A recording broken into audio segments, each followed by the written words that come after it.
Welcome back to the coin world, old coin review and value. Today, we dive into the incredible and often overlooked story of the 1930 Liberty Wheat Penny, a small coin with a giant place in American history. Whether you're a seasoned numismatist or a curious collector, this penny will amaze you with its rich background, hidden varieties, and potential value. Let's begin. The wheat penny, also known as the Lincoln cent, was first introduced in 1909 to commemorate the 100th anniversary of Abraham Lincoln's birth. Designed by Victor David Brenner, it was the first U.S. coin to feature a real person. In 1930, America was struggling through the early years of the Great Depression. Jobs were scarce, the economy was faltering, and every penny counted literally. The coins minted in this period, including the 1930 wheat penny, carried the spirit and struggle of a nation in turmoil. The obverse front of the 1930 penny features Abraham Lincoln's profile, simple yet dignified. The word liberty appears to his left,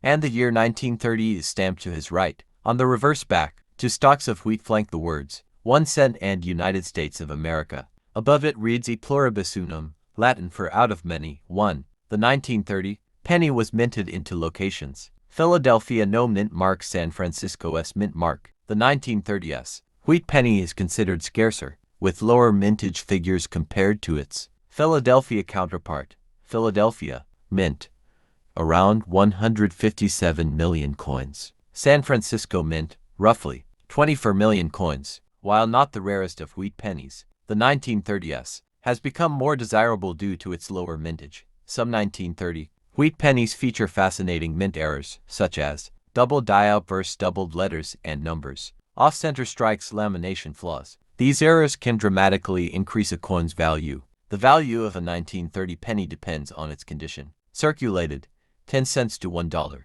Uncirculated, MS62, NIS65, $10 to $50. Rare varieties or error coins, $102, $1,500 or more. In 2019, a 1930s wheat penny in MS67 rad conditions hold for over $5,000 at auction. The 1930 wheat penny is made of 95% copper, with the rest being tin and zinc. Over time, many have oxidized or turned brown, but red uncirculated coins are the most desirable. Collectors cherish this penny for its beautiful wheat reverse design, its historical context, its connection to Lincoln, its place during the Great Depression. Many of these coins were hoarded during the Depression as people clung to even the smallest currency. However, unblemished examples remain relatively rare, making them prized today. Counterfeits exist, particularly of error coins. Look for unnatural coloring, wrong weight. Authentic should weigh 3.11 grams. Inaccurate fonts or details. Always buy from reputable dealers and get high-value coins graded. Though less famous than the 1909s VDB or 1943 steel cent, the 1930 wheat penny still appears in books, movies, and coin collecting starter sets. It has become an icon of the Depression era. The Roaring Twenties fade into the Great Depression. As the 1920s came to a close, the prosperity of the Roaring Twenties abruptly ended. The stock market crash of 1929 triggered a chain reaction that plunged the United States into an economic abyss. The year 1930 marked the start of the Great Depression's full grip, and every cent mattered, including the humble wheat penny. The U.S. Mint's mission in crisis times. Despite economic collapse, the U.S. Mint continued to operate, producing circulating coins for a country desperate for stability. The Mint became a silent engine, quietly creating pennies like the 1930 issue that would be hoarded, spent, or forgotten in dusty drawers. A penny of perseverance, the 1930 penny became a symbol of survival and thrift. With jobs gone and food lines growing, even 1 cent had purchasing power. These coins were often the last bit of money in a child's pocket or a family's worn coin purse. Copper's role in everyday struggle. Made of 95% copper,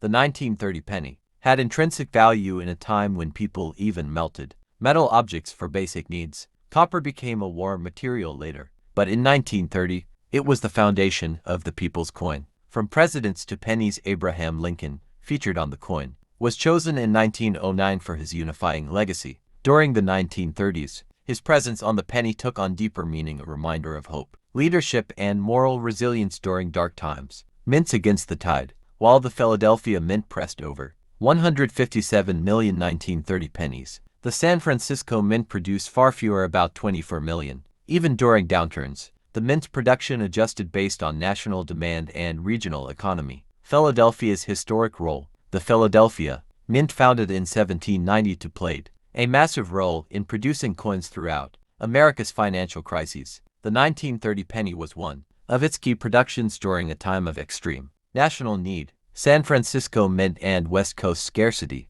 The San Francisco Mint, known for producing coins in smaller quantities, made fewer 1930 wheat pennies, making them more scarce today. West Coast collectors often seek these coins for regional pride and rarity. Jobless but not penniless. In cities where soup kitchens lined the blocks, people would use a single penny to buy a loaf of bread or a newspaper. Children found them on the street and cherished them. The 1930 penny wasn't just currency, it was a lifeline. Coin banks and the great hoarding. Many families who feared banks after the 1929 crash began saving coins at home. The 1930 penny ended up in jars, piggy banks, and even buried boxes. This hoarding ironically helped preserve many specimens in decent condition. Penny as patriotism. Owning and spending a Lincoln penny gave Americans a sense of patriotic duty. It was a way to stay connected to the Union's legacy during a time when the country felt splintered by economic chaos. Cultural reflection in coin design. The wheat ears on the back of the penny. Thank you for watching.